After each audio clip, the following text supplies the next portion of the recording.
police, and within the 2 minutes that we've arrived here, they have just entered the building. That was followed by a series of what appeared to be gunshots. Every one of the officers, as you can tell, taking that defensive position. They're not walking in the middle of the street, of course. This is an active scene. Their attention on this block especially is focused on apprehending.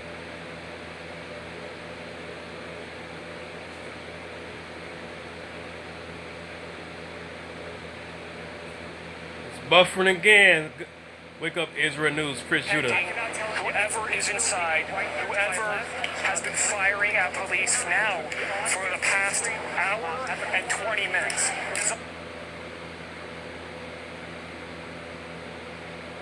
They still shooting out, still gunfire. Began at 4:35, approximately 4:35 this afternoon, with that initial report, an incredible police response.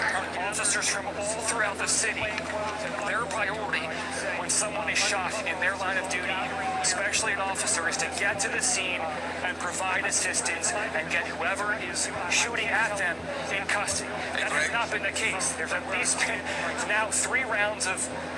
Go ahead, Yuki. I was going to say, I'm sorry to interrupt you very quickly.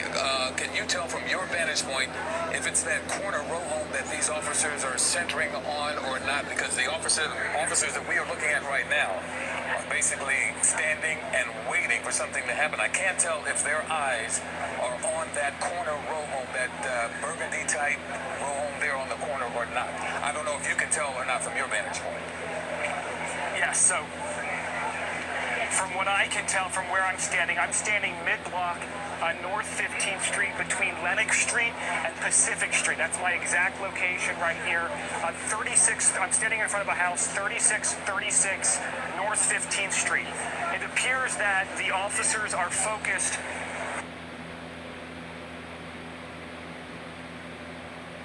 I cannot tell if it's this building right here to my left, the brick building on the corner, which would be on 15th Street, at the corner of Erie, or if they're focused across the street on that maroon or burgundy building that you mentioned.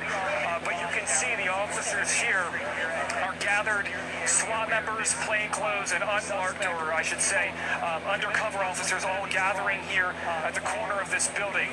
But Yuki, from my vantage point, to be direct with you, I can't tell exactly what building was breached, at least from where I'm standing right here. But the bottom line, they're in there. Wherever it is, they are in there. Yeah, and we understand, Greg, that we're also being told to obviously, because this is a fluid and very dangerous situation, not to give any exact address at this point, because obviously, if they're still taking on gunfire, if this is still a very volatile and violent situation, we want to be very careful about that. So we understand it's definitely something that's happening there along Erie Avenue. We can certainly see the incredible police presence there alongside that one building, and we can understand why they are keeping you as far away as they are and making sure that other residents are not caught up in the midst of all of this that's happening right now. So again, I can hear the adrenaline in your voice. I know what it's like to be on a scene, maybe not one this dangerous at this point, but I certainly understand and totally understand what you're going through at this point in terms of trying to get us the information as well as trying to stay safe as well. Absolutely, and the key is to remain safe. Of course, if we spin around just real quick, I just want to show some of the members of the community here who've gathered. We are mid-block down North 15th Street here, and this is near the area where this suspect or the people who possibly committed these crimes are basically still holed up. We're waiting to see if anyone comes out in custody. We're not sure who is inside, or if there are any other injuries inside, if there's anyone in that facility or that home that is injured. But right now, this is the center of attention for the Philadelphia Police Department, the SWAT team, and all of the other agencies that have responded to this call around 4:30 this afternoon, dragging now into near 6 o'clock.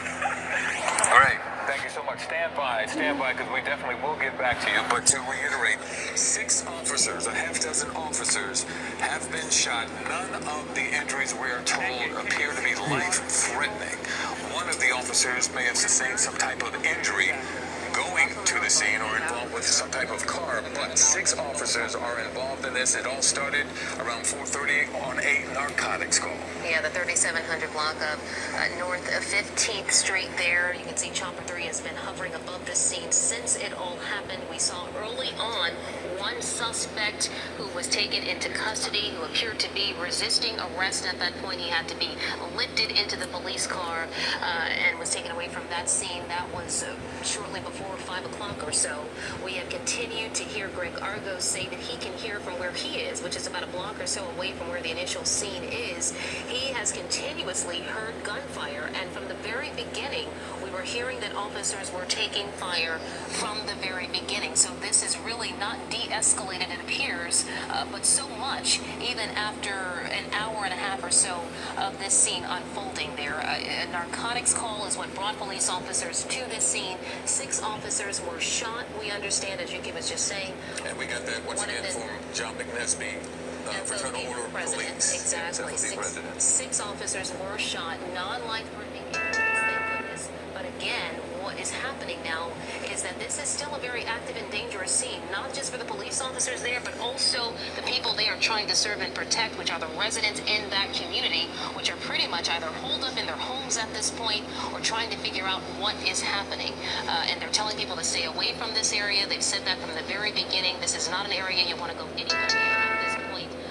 Again, especially because we just got a tweet. The police are tweeting that the suspect is still firing. I don't know if Greg can hear that or not, if it's coming from that location or not. But according to Philadelphia Police Department tweets, the suspect is still firing his gun. So they're standing by and they're watching. Who knows? Hopefully he will run out of ammunition. Hopefully he does not hit anyone. But the situation is ongoing and very, very active. Yeah, police still in a very defensive pose there. As you can see, many of them either crouching behind cars at one point or pretty much holed up alongside buildings, trying to keep out of the way of any gunfire at this point. Many residents we saw were blocks away just trying to get an idea as to what was happening. But again, police keeping them at bay as well. As you can imagine, no one else wants to be injured in this case. No one else, police are hoping, will be injured in this situation. But 6 police officers shot here in the city at 4:30 this afternoon, responding to a drug activity call, a narcotics call there in the Nicetown Tioga section in North Philadelphia. Philadelphia Mayor Jim Kennedy has been briefed on everything. He's on his way to the hospital if he's not there already.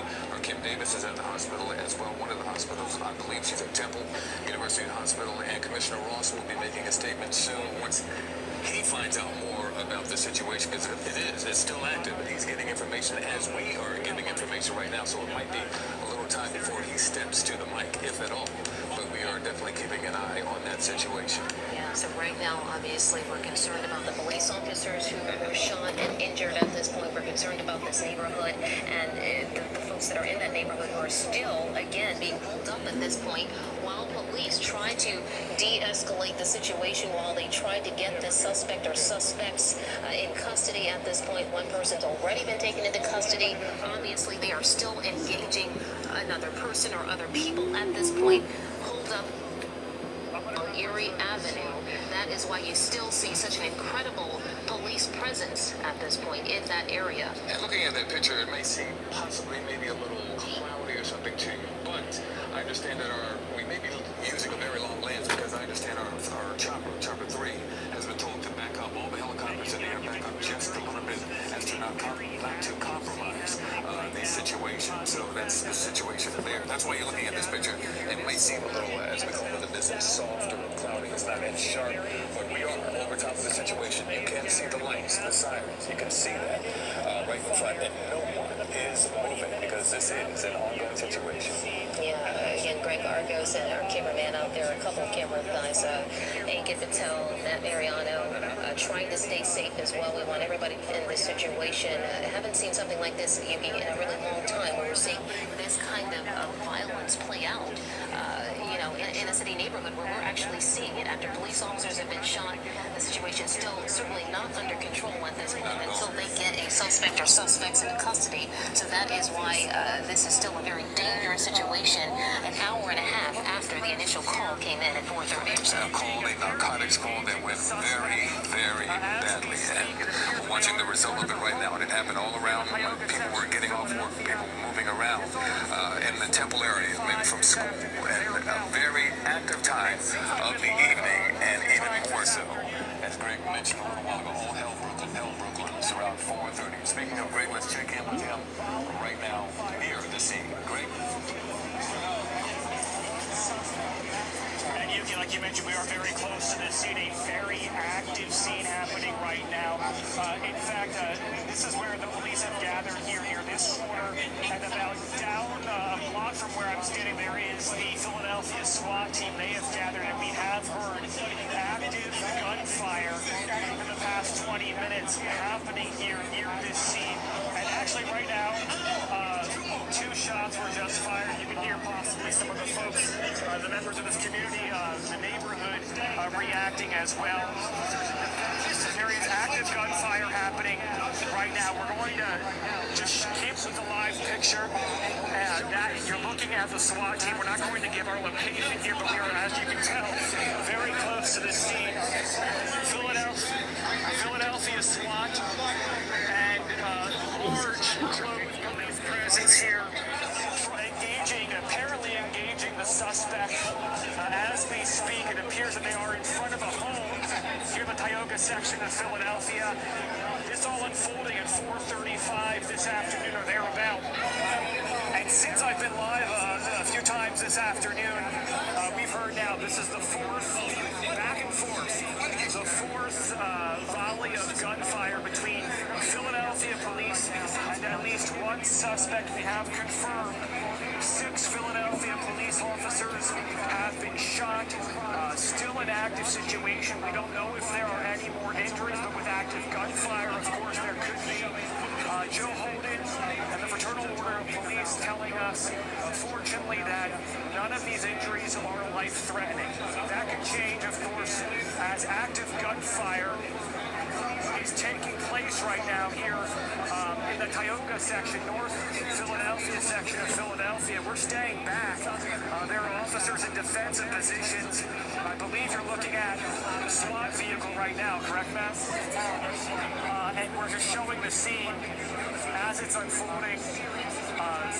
Hectic. I don't know how else to describe it. A scary situation, a hectic one, one where multiple officers, of course, are thinking about their brothers and possibly their sisters who have been injured today, but they're also trying to neutralize and arrest the suspect, which is basically this person or people wreaking havoc on the city of Philadelphia, specifically North Philadelphia right now. I am in a community of at least 2,000 or 3,000 people who have gathered with their cell phones showing what's going on. People are staying back, of course, but they are going to widen out the shot right now.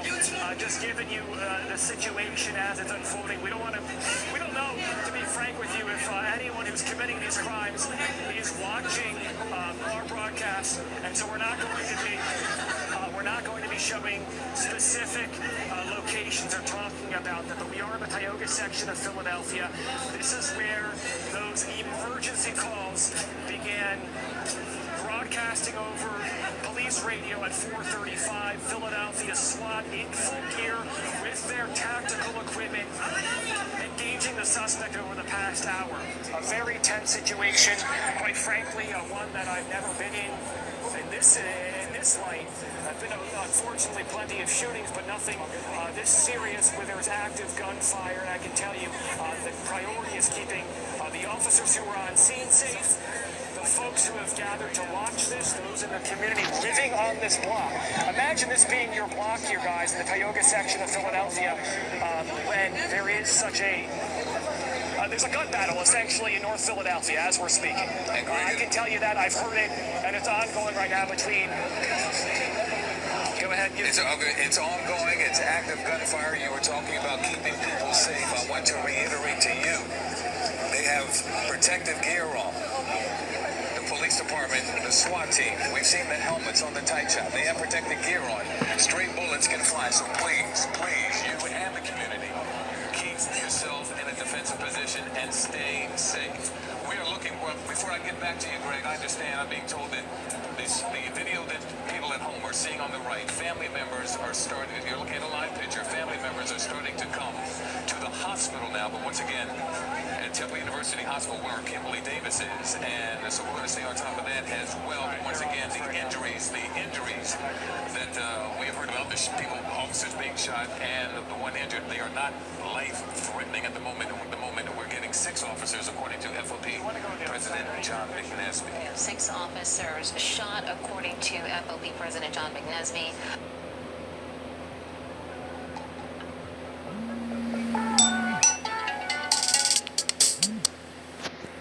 Non-life-threatening injuries for all. All right, guys. Just the good news there, and we were That just was seeing my that mom shot at calling. University. Some family members were getting